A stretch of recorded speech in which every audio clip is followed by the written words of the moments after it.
তালিকার নিবিড় সংশোধন।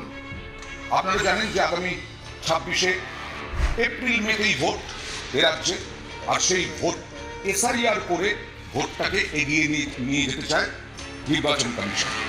বিহারেও তাই হচ্ছে। বিহারে আগামী নভেম্বরে ভোট, তার আগে এসআইআর হয়ে গেছে, বহু মানুষের নাম বাদ চলে গেছে। এই এসআইআর নিয়ে রাজনীতির তরজা তুঙ্গে। কিন্তু কি হবে এসআইআর? এই পশ্চিমবঙ্গে ভোটার তালিকার বিশেষ নিবিড় সংশোধন মঙ্গলবার থেকেই।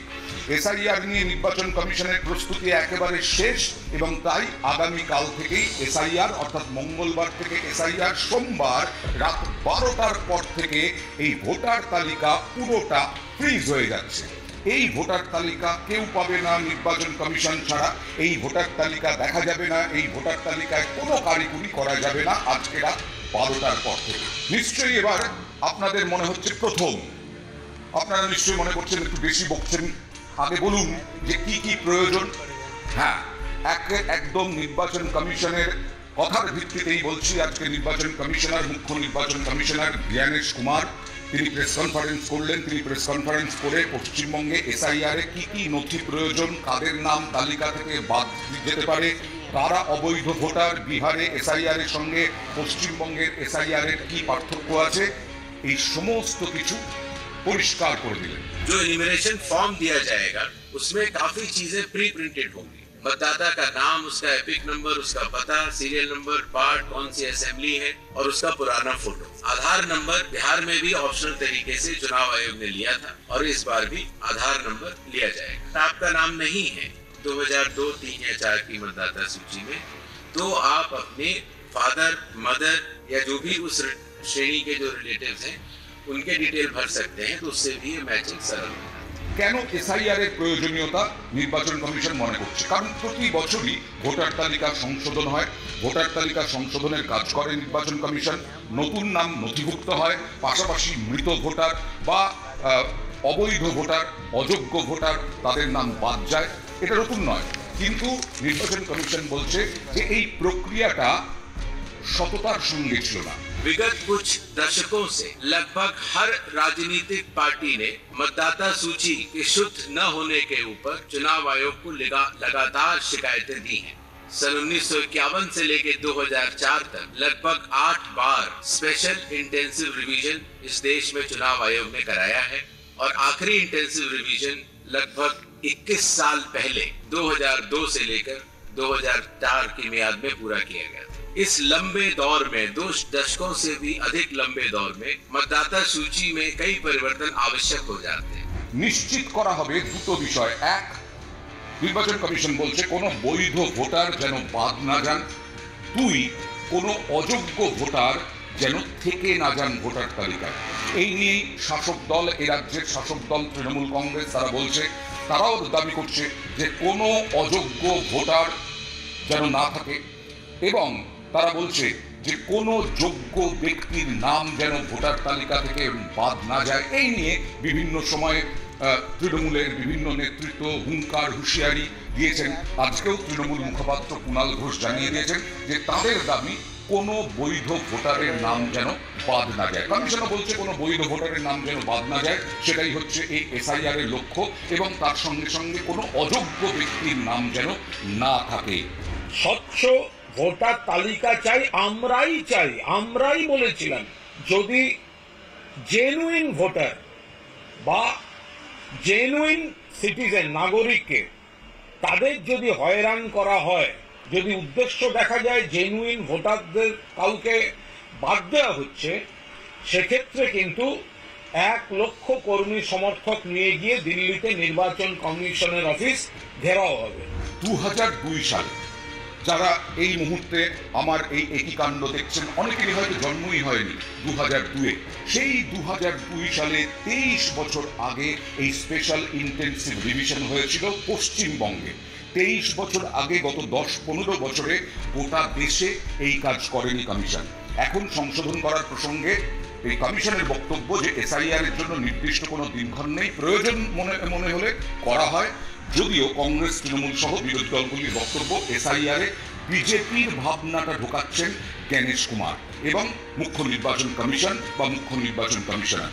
আর প্রায় 1 কোটি অনুপ্রবেশকারী, বাংলাদেশ মায়ানমার থেকে ভারতে ঢোকা প্রায় 1 কোটি অনুপ্রবেশকারী এদেশের ভোটার তালিকায় রয়েছেন বিজেপির ধারণা, এবং সেই বিজেপির ধারণা কমিশনকে দিয়ে এসআইআর করিয়ে সেই নামগুলো বাদ দিতে চায় বিজেপি। এইটাই বিরোধীরা বারবার বলে আসছে। এবার কি কি নথি প্রয়োজন এক এক করে বলি।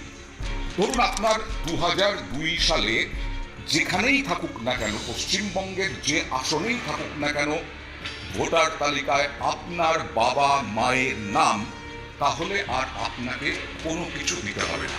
আপনার নামও থাকুক, তাহলে তো দিতেই হবে না। আপনি হয়তো যেখানে, ধরুন বহরমপুরে আপনার ভোটার তালিকায় নাম রয়েছে, কিন্তু আপনি দীর্ঘদিন কলকাতায় বসবাস করেন, কলকাতাতেও নাম তুলেছেন। 2002 সালে যে নিবিড় সংশোধন, সেই নিবিড় সংশোধনের পর যদি নাম থেকে থাকে কিন্তু আপনি ভোট দিচ্ছেন না, তাহলে এমনিতেই নির্বাচন কমিশন থেকে বাদ পড়ে যাওয়ার কথা আপনার নাম। এবং 2002 সালের ওই তালিকায় যদি আপনার বাবা মায়ের নাম থাকে, তাহলেও আপনাকে কিছু দিতে হবে না। আর আপনার নাম থাকলে তো ওখান থেকে বাদ যাবে। আপনার যেটা এখন যেখানে নাম, সেখানে নাম থাকবে। এসআইআর এর জন্য প্রত্যেকের বাড়িতে এনুমারেশন ফর্ম পৌঁছে দেবেন বুথ লেভেল অফিসাররা, বিএলওরা। সেই ফর্মের সঙ্গে কমিশনের বেঁধে দেওয়া 11টা নথি দিতে হবে আপনাকে। বিহারের ক্ষেত্রে এই পদ্ধতি ব্যবহার করা হয়েছে। 2-1টি পরিবর্তন ছাড়া বিহারের মতো পশ্চিমবঙ্গেও একইভাবে নাম রয়েছে, এমন একইভাবে এসআইআর হবে, 2-1টি পার্থক্য ছাড়া। সেই অনুযায়ী এ রাজ্যে 2002 সালে ভোটার তালিকায় নাম রয়েছে এমন ব্যক্তিদের, যেটা বলছিলাম, কোনো নথি দিতে হবে না। আবার বলছি, 2002 সালে ভোটার তালিকায় নাম রয়েছে এমন ব্যক্তিদের কোনো নথি দিতে হবে না। ওই তালিকায় নাম দেখাতে পারলেই এবারের এসআইআরে তাদের নাম উঠে যাবে। এসআইআরে 11টা নথি নির্দিষ্ট করে দিয়েছে কমিশন। যদি দেখাতে হয়, যদি যাদেরকে দেখাতে হবে, তাদেরকে কি হয়েছে, ওই 11টির মধ্যে যে কোনো একটি নথি প্রমাণ হিসেবে তুলে ধরতে হবে। কি কি? কেন্দ্রীয় অথবা রাজ্য সরকারের কর্মী হিসেবে কাজ করেছেন অথবা পেনশনভোগী যারা, তাদের সেই তথ্য থাকবে। এছাড়াও 2002 সালের পরিবারের কারো নাম নেই, ভারতীয় নাগরিকত্ব প্রমাণ করতে ব্যর্থ হয়েছেন এমন ব্যক্তিদের নাম তালিকা থেকে বাদ পড়বে। যারা অন্যত্র চলে গেছেন বা যাদের নাম দুটো এপিক নাম্বারে 2 জায়গায় রয়েছে, তাদের নাম 1 জায়গা থেকে বাদ পড়বে। কারচুপি করে তালিকায় নাম তোলা যাদের হয়েছে, ব্যক্তিরা অবৈধ ভোটার। অর্থাৎ এক্ষেত্রে বিশেষত বাংলাদেশ এবং মায়ানমার থেকে আসা অনুপ্রবেশকারীদের ইঙ্গিত করা হয়েছে। কমিশন কি বলছে? কমিশন বলছে কারচুপি করে ওই 11টি নথির মধ্যে কোনো একটি তৈরি করা গেলেও 2002 সালের ভোটার তালিকায় সংশ্লিষ্ট ব্যক্তি বাবা মা দেখাতে পারবেন না নাম। স্বাভাবিকভাবেই তখন নাগরিকত্ব নিয়ে প্রশ্ন উঠবে, আর ভারতের নাগরিকত্বের প্রমাণ না দিতে পারলে নাম বাদ যাবে। আবার বলছি যে কি কি তথ্য দেওয়া যাবে, সেই তথ্যগুলির মধ্যে এসআইআর এর জন্য কি কি দরকার। এসআইআর এর জন্য দরকার হচ্ছে পেনশন ভোগী, তাদের পরিচয়পত্র। 1987 সালে 1 জুলাইয়ের আগে ব্যাংক, আবার বলছি 1987 সালের 1 জুলাইয়ের আগে ব্যাংক, পোস্ট অফিস, এলআইসি, স্থানীয় প্রশাসনের দেওয়া যে কোনো নথি। 3 বার্থ সার্টিফিকেট। 4 পাসপোর্ট। 5 মাধ্যমিক তার অধিক কোনো শিক্ষা শংসাপত্র, অর্থাৎ আপনি বিএ পাস করেছেন, বিএসসি পাস করেছেন, গ্র্যাজুয়েশন করেছেন বা উচ্চ মাধ্যমিক পাস করেছেন, তার সার্টিফিকেট দেখালেও হবে। এগুলো কিন্তু যে কোনো একটা।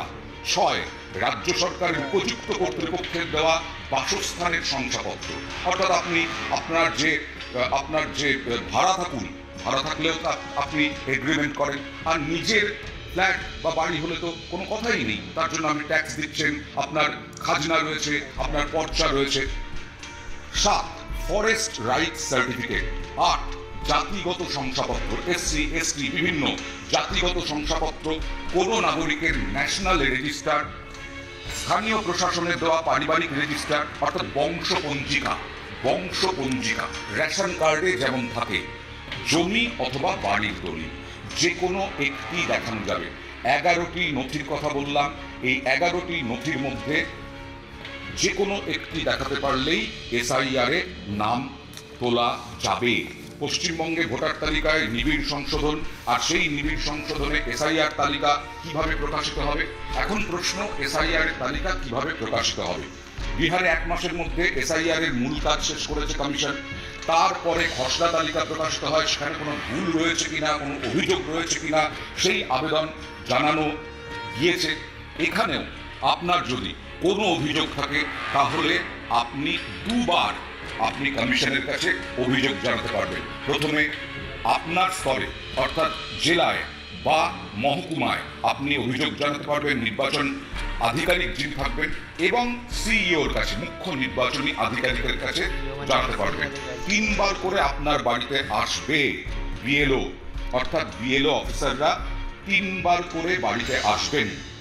কিন্তু এইটা পরিষ্কার হয়নি কমিশনের বক্তব্যে যে ধরুন আমি ওই সময় গুরুত্বপূর্ণ কাজে বাইরে আছি, বা আমি বেড়াতে গেছি, বা আমি কাজে কোনো জায়গায় থাকি, অন্য কোনো জায়গায়, কিন্তু মাঝে মধ্যেই আসি, ভোটার তালিকায় এখানেই নাম আছে, ভোটটা আমি দিই, তাদের ক্ষেত্রে কি হবে এটা কিন্তু পরিষ্কার করে বলেনি নির্বাচন কমিশন।